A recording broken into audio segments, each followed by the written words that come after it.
एक बात बताओ, ठीक है, अगर आपको जिंदगी में क्या कुछ बड़ा से बड़ा करना है, ठीक है, तो शॉर्टकट बंद करो, ठीक है ना। Shortcut has no success, success has no shortcut, ठीक है ना। पता है हम लोगों की सबसे बड़ी प्रॉब्लम क्या है? हम लोगों की सबसे बड़ी प्रॉब्लम है कि हम क्या कर रहे हैं कि शॉर्टकट के पीछे भाग रहे हैं, ठीक है ना। कहीं से 3 4 5 मिनट का वीडियो मिल जाए, ठीक है, और अपना काम हो जाए, है ना। फिर हम कहते हैं कि सर ठीक है, हमने क्या कॉन्सेप्ट पढ़ा, ठीक है ना, हमें फार्मूले याद है, ठीक है, फिर भी हम क्या सवाल नहीं लगा पा रहे, ठीक है, हम बातों को समझ नहीं पा रहे, ठीक है, हमारे पास सब कुछ रूल है, फिर भी हम क्वेश्चन को सॉल्व नहीं कर पा रहे, ठीक है। ऐसा क्यों हो रहा है, ठीक है ना। ऐसा इसलिए हो रहा है क्योंकि आपने क्या प्रैक्टिस नहीं की, ठीक है ना। Practice makes a man perfect, यानी कि होता है कि जो कोई कोई चीज होती है, ठीक है ना, तो उसका एक रिक्वायरमेंट होता है ना, ठीक है, कि अगर आपने इतना नहीं करा, ठीक है, तो करना ही बेकार, है ना।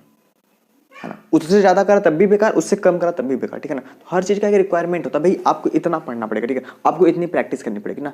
हम क्या कर रहे हैं, हम खाली शॉर्टकट के पीछे भाग, ठीक है ना, यही प्रॉब्लम है ना। तो इसको समझेंगे, ठीक है ना। तो आज की क्लास में हम बात करेंगे अनसीन पैसेज की प्रैक्टिस नंबर दूसरे पे, जो कि हम लोग बातें कर रहे हैं बच्चा एमसीक्यू वाला, ठीक है ना। तो अगर आपने अनसीन पैसेज क्या होता है, अनसीन पैसेज 2023 में कैसे आएगा, ठीक है, अनसीन पैसेज को सॉल्व कैसे करते हैं, ये सारी की सारी वीडियो अगर आपने बेसिकली सारी की सारी नहीं, मतलब 1 2 3 वीडियो अगर आपने नहीं देखा है, ठीक है, तो उसको आप जरूर से देखें ताकि आप बातों को बेहतर से बेहतर समझ पाए, ठीक है। देखो अपना जो गोल है ना, ठीक है, मैंने कहा ना बड़ा से बड़ा, ठीक है ना, कुछ बड़ा करना है जी, छोटा नहीं, ठीक है ना।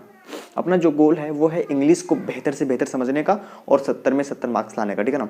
अगर ऐसी सोच आपकी भी है, ठीक है, तो मेरे साथ क्या जुड़ जाओ, ठीक है। तो मेरा नाम है प्रवीण गौतम और स्वागत है आपका आपके इस बेहतरीन से यूट्यूब चैनल प्रवीण क्लास, ठीक है। तो चलिए क्लास को स्टार्ट करते हैं, ओके जी, ओके, ठीक है। तो और जैसा कि आपको पता है कि जो अनसीन पैसेज का जो क्वेश्चन होता है, ठीक है, सबसे पहले क्या बड़ा सा पैराग्राफ होता है, फिर उसके नीचे 1 2 3 क्वेश्चन होता है, ठीक है। तो क्या है उस बड़े से पैराग्राफ को क्या मैं अपने बोर्ड पे लिख नहीं पाऊंगा, क्योंकि बोर्ड मेरा क्या छोटा, ठीक है। तो मैं क्या है, मैं यहाँ पे साइड में आराम से खड़ा हो जाऊंगा, ठीक है। जैसा कि आप देख भी सकते हैं कि मेरे हाथ में क्या है, क्वेश्चन पेपर है, ठीक है ना। तो मैं यहाँ से क्वेश्चन पढ़ूंगा और आपके सामने क्या होगा, लिखा लिखाया प्रश्न आपके, ठीक है, बोर्ड पे क्या है सामने आ जाएगा, ठीक है ना। तो सबसे पहले मैं चाहता हूँ कि आप खुद से सॉल्व करें, ठीक है। अगर नहीं तो फिर क्या मेरे साथ में सॉल्व करेंगे और क्या, ठीक है। तो देखो अगर आपने मेरी दूसरी वीडियो देखी how to solve unseen passage, तो आप पक्का से सॉल्व कर पाएंगे, नहीं तो कोई बात नहीं, हम और आप मिलकर साथ सॉल्व करते हैं और क्या, ठीक है। देखो तो यहाँ पे जो सबसे इंपॉर्टेंट बात है वो ये है कि खाली पैसेज को सॉल्व नहीं करना, कॉन्फिडेंस के साथ, ठीक है, कि हमने सॉल्व करा ये सत्य, ठीक है ना। लोगों में कॉन्फिडेंस ही नहीं है ना।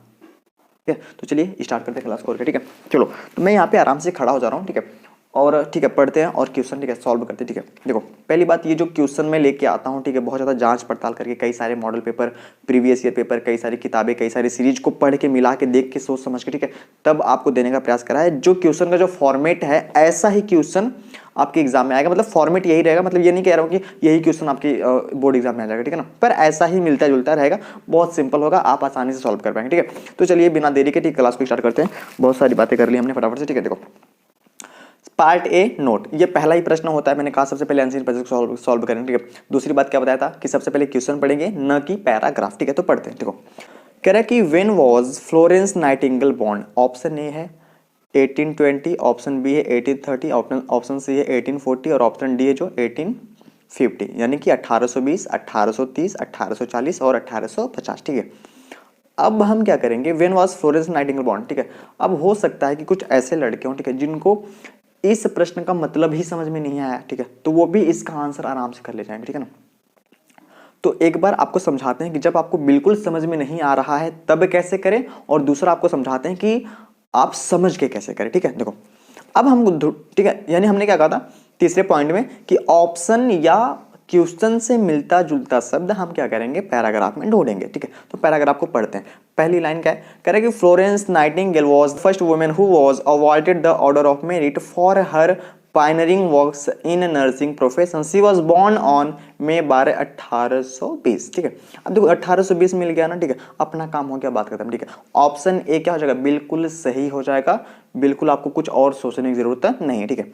अब लड़का क्या सर थोड़ा इसको समझा, थोड़ा हिंदी हिंदी बताओ, ठीक है। देखो ठीक है, when was Florence Nightingale born, born का मतलब होता है जन्म होना, ठीक है। कह रहे हैं वेन का मतलब कब, जब भी वेन शब्द आता है ये हमेशा समय को बताता है ना, कब कब जन्म हुआ था, ठीक है ना, यानी कि फ्लोरेंस नाइटिंगेल का जन्म कब हुआ था, ठीक है। तो यहाँ पे क्या लिखा है, कह रहा है कि सी वॉज बॉर्न ऑन में 12 1820 of rich family in Florence Italy. कह रहे हैं कि सी वॉज बॉर्न ऑन 12 मई 1820, उनका जन्म क्या है 12 मई 1820 को हुआ था, कहाँ पे, इटली का एक शहर है फ्लोरेंस, और इनका जो जन्म हुआ था वो एक अमीर परिवार यानी रिच फैमिली में हुआ था, ठीक है। तो अपने को किससे मतलब है कि उनका जन्म 1820 में हुआ था, बात खत्म, ठीक है, आंसर मिल गया, बात खत्म, ठीक है। बात करते हैं क्वेश्चन नंबर दूसरा, ठीक है, पढ़ते हैं। कह रहा है कि in the above passage who is the source of inspiration, ठीक है, क्या क्वेश्चन सर के ऊपर से क्या, ठीक है। अब क्वेश्चन बिल्कुल समझ में नहीं आ रहा, ठीक है, तो ऑप्शन पढ़ते हैं। कह रहे कि mother Teresa, Kasturba Gandhi, Florence Nightingale, none of these, है ना।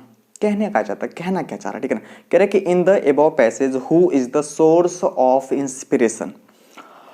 अब अगर हम क्या करते हैं, देखो, तो पहला तो ये है ना कि भाई वही, और ठीक है, तुक्का वाला काम करेंगे, सस्ता तरीका, ठीक है। कुछ समझ में नहीं आ रहा, पैराग्राफ को पढ़ते हैं, ठीक है। तो पैराग्राफ को कहाँ तक पढ़ा था भैया, इटली तक पढ़ा था, ठीक है ना। उसके आगे, ठीक है, तीसरी लाइन में कह रहे कि it was unthinkable for a woman of respectable family to go out for a job. देखो थोड़ी स्पीड में देखे, फटाफट से देखेंगे भाई आंसर अपना कहाँ है, ठीक है ना। जॉब इन दोज डेज, ठीक है, she offered herself to provide healing touch to the world, ठीक है। द क्रिमिनल वॉर सी, ऐसे हम देखते जाएंगे, ठीक है। Great love that become legend in the nursing profession we remember, ठीक है, ऐसे देखते देखते जाएंगे, ठीक है ना। Mankind at the overcrowded Scutari hospital, ठीक है, ऐसे देखते देखते देखते देखते, ठीक है ना। तो in the true sense she was human from for, ठीक है, who people who perform good deeds always remember. तो जब हमने पैराग्राफ को पूरी तरीके से देख लिया तो हमें क्या पता चला कि कहीं पर भी, है ना, हमें ऐसे डायरेक्ट आंसर नहीं दिख रहा है, ठीक है ना। पहले ध्यान से देखो ऑप्शन में क्या है, कह रहा है कि mother Teresa, Kasturba Gandhi, Florence Nightingale. अब आप एक बात गौर करो कि क्या पूरे पैराग्राफ में कहीं पे मदर टेरेसा आया था, नहीं आया था। क्या कहीं पे कस्तूरबा गांधी आया था, नहीं आया था। तो कौन आया था, कौन आया था, फ्लोरेंस नाइटिंगेल। तो वो जो आपका सी ऑप्शन बिल्कुल सही हो जाएगा। बाहर में गया कि प्रश्न क्या था क्या नहीं था, ठीक है, आंसर मिल चुका है, बात खत्म, ठीक है। अब समझते हैं कि इस प्रश्न का मतलब क्या है। वो कह रहा है कि इन द अबव पैसेज, यानी कि जो पैराग्राफ आपको ऊपर दिया गया है, who is the source of inspiration, है ना। यानी सोर्स मतलब होता है स्रोत, और इंस्पिरेशन का मतलब होता है प्रेरणा। यानी कि जो कहानी, जो बात जो ऊपर दिया गया, ठीक है ना, उसमें प्रेरणा के स्रोत कौन है, किसके बारे में बताया गया, किसकी कहानी बताई गई है, ठीक है। ये कहानी किसकी बताई गई है, फ्लोरेंस नाइटिंगेल, ठीक है। अब चूंकि जो प्रश्न है, ठीक है, चूंकि ये जो प्रश्न है वह क्या है, अनसीन पैसेज में आया, ठीक है। तो हमें क्या होता है, हमें तो खाली आंसर से मतलब, ठीक है, आंसर मिल गया, अपना काम होगा, ठीक है। लेकिन ये जो कहानी है बेसिकली, ये कहानी नहीं है, क्या एक रियल स्टोरी, ठीक है ना। तो मैं चाहता हूँ कि जब मैं बराबर से, ठीक है, थोड़ी सी आपको बता दूँ, ठीक है, ताकि हम बातों को बेहतर से बेहतर समझ पाए, ठीक है। देखो ये कहानी है एक लड़की की, ठीक है, जिसका नाम है फ्लोरेंस नाइटिंगेल। नाइटिंगेल समझते हो, नाइटिंगेल का मतलब होता है बुलबुल, ठीक है ना। फ्लोरेंस क्या है, शहर है, शहर कहाँ का है, इटली का, ठीक है ना। तो इटली के, ठीक है, शहर कौन से, फ्लोरेंस में इनका जन्म होता है, किसका, फ्लोरेंस नाइटिंगेल, ठीक है ना। तो बेसिकली ये जो लड़की है, ठीक है, बचपन में बहुत ज़्यादा शरारती थी, ठीक है ना, शरारती, ठीक है। तो सब लोग कहते थे फ्लोरेंस की फ्लोरेंस की बुलबुल, फ्लोरेंस की बुलबुल, ठीक है, फ्लोरेंस की बुलबुल, ठीक है ना। इसलिए इसका नाम क्या पड़ गया, फ्लोरेंस की बुलबुल, यानी कि फ्लोरेंस नाइटिंगेल, ठीक है। तो ये जो लड़की है वो क्या अपने देश के लिए कुछ करना चाहती है, ठीक है ना, मतलब अपने देश की क्या सेवा करना चाहती है, ठीक है। उस समय क्या है, क्रीमिया का वार, यानी क्रीमिया एक बेसिकली देश है, ठीक है। तो वहाँ पे एक युद्ध चल रहा था, ठीक है, जहाँ पे क्या इटली के सैनिक भी गए थे, ठीक है ना। तो ये चाह रही है बेसिकली इटली, मैंने कहा ना इटली के फ्लोरेंस, क्योंकि ये इटली की है, ठीक है। तो ये अपने घर पे जाके कहती है भैया कि हमें भी क्या करना है, हमें भी युद्ध लड़ने जाना, ठीक है। तो ये लोग कहता है भाई तुम 16 साल की, ठीक है, लड़की, ठीक है, तुम कहाँ युद्ध लड़ने जाओगे, तुम्हें नहीं जाना, ठीक है ना। तो अभी ये कैसे, ठीक है, अपने देश की सेवा कैसे करे, ठीक है ना। तो उस समय क्या हो रहा था कि जब क्रीमिया के युद्ध में जो इटली के जो सैनिक है बहुत ज़्यादा घायल होते थे, ठीक है ना, बहुत ज़्यादा, ठीक है, चोट लग जाती थी, ठीक है ना। तो एक हॉस्पिटल था, स्कूटरी हॉस्पिटल, ठीक है ना। तो स्कूटरी हॉस्पिटल में क्या है, जो घायल सैनिक है उनको लिया जाता था, ठीक है ना। तो सैनिक क्या दर्द से कहरा रहे हैं, चिल्ला रहे हैं, ठीक है, बहुत ज़्यादा चोटें लग गई, ठीक है, कुछ कट पिट गया, ठीक है ना।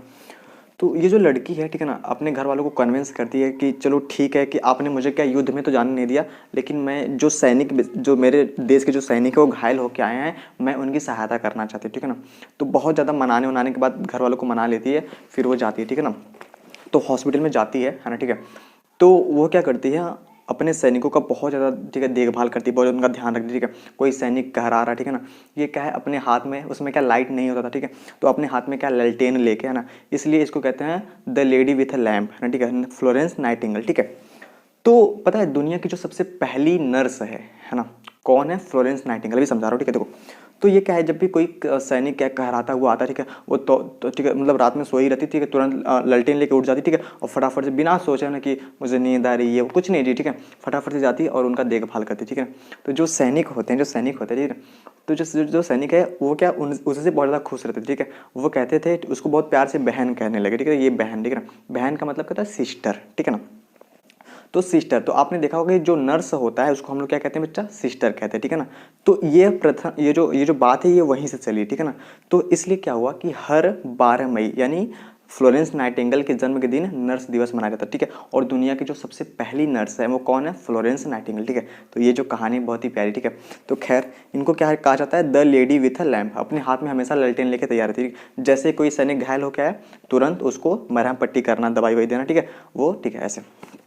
खैर हम बातें करते हैं क्वेश्चन नंबर तीसरा, ठीक है। चलिए हाँ बातें करते हैं क्वेश्चन नंबर तीसरा।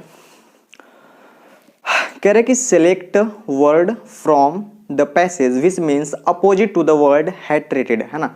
अब देखो जब भी कहे from the passage, in the passage, मतलब कि पैसेज में कोई शब्द है, कह रहे कि जिसका अपोजिट क्या है? हेट्रेटेड, है ना, ठीक है। यानी कि हमें क्या चाहिए? हेट्रेटेड, यानी हेट्रेड मतलब क्या होता है? घृणा करना यानी नफरत करना, ठीक है। इसका हमें विलोम चाहिए, ठीक है। तो हेट्रेटेड यानी घृणा करना यानी नफरत करना, इसका विलोम क्या हो जाएगा? ऑप्शन ए है लव, बी है क्रूअल, सी है जेलस और डी है हेट, ठीक है। लव मतलब प्रेम करना, बी मतलब निर्दयी जो होता है, ठीक है ना, क्रूअल मतलब निर्दयी होता है, सी जिलस, जिलस मतलब क्या? जलना, ठीक है ना, और डी मतलब हेट यानी हमें क्या चाहिए? हमें चाहिए विलोम, ठीक है। तो विलोम इसका सही कौन सा हो जाएगा? ए यानी कि लव। अब हमें देखना भी पड़ेगा कि जो शब्द लव है, ठीक है, क्या वो पैराग्राफ में कहीं है? अगर नहीं तो फिर गलत हो जाएगा, ठीक है ना। तो पैराग्राफ में ढूंढेंगे, ठीक है, फटाफट से, ठीक है। तो फटाफट से देखेंगे पहली लाइन से, ठीक है, देखते रहेंगे देखते रहेंगे देखते रहेंगे, ठीक है ना। कहाँ था कहाँ था कहाँ था? कहीं पे तो आया था लव, कहाँ था कहाँ था कहाँ था? अच्छा हाँ देखो, ये आपकी सातवीं अलाइनमेंट, ठीक है। यहाँ पे क्या लिखा? We remember her as an embodiment of love, ठीक है। तो ये शब्द मिल गया, ठीक है। इसका मतलब कि आपका जो ए वाला ऑप्शन है वो क्या हो जाएगा? बिल्कुल सत्य हो जाएगा, ठीक है ना। तो इसको क्या है? हमें सही सही OMR शीट पे करना है बच्चा, भरना, ठीक है। तो बस और आज की क्लास में इतना, ठीक है। तो इसी तरह से, ठीक है, सिंपली तरीके से आप किसी भी अनसीन पैसेज MCQ वाले को आप आसानी से सॉल्व करते हैं, कुछ कर सकते हैं, ठीक है। कुछ भी सोचने की जरूरत नहीं, आराम से हम, ठीक है, बातें समझ रहे हैं, ठीक है। तो आज की क्लास में इतना है, ठीक है। तो मिलते हैं नेक्स्ट क्लास में, तब तक के लिए धन्यवाद, ओके बाय।